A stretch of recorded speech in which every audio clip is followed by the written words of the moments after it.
For the standing posture level 1, we're gonna have Bailey stand about 4 to 6 inches off of the wall. And what we're working on here is a lot of us that are facing knee pain and postural dysfunction, where our pelvis is either dumped forward or our hips are shifted forward onto our toes. What we're trying to do is, from the side view, you can do this in a mirror at home, is find a standing posture that works for us.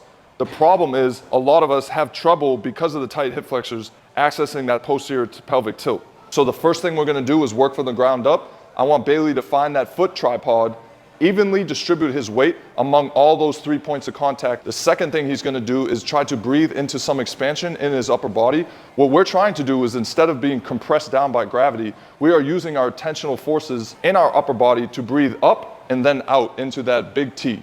First thing we're gonna do is lean back until our butt touches the wall. When Bailey's in this flex position, we're trying to get him to tuck his butt under his pelvis so that his hamstrings, his upper hamstrings, and his glutes start to light up.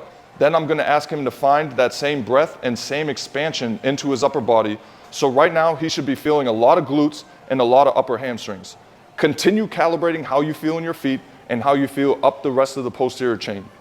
Now, with that same alignment in his upper body, now all we're gonna do is shift the hips off of the wall about 1 or 2 inches while straightening up the upper body, just right there, while trying to hold that same contraction in the glutes, in the lower abs, and in your upper back right here.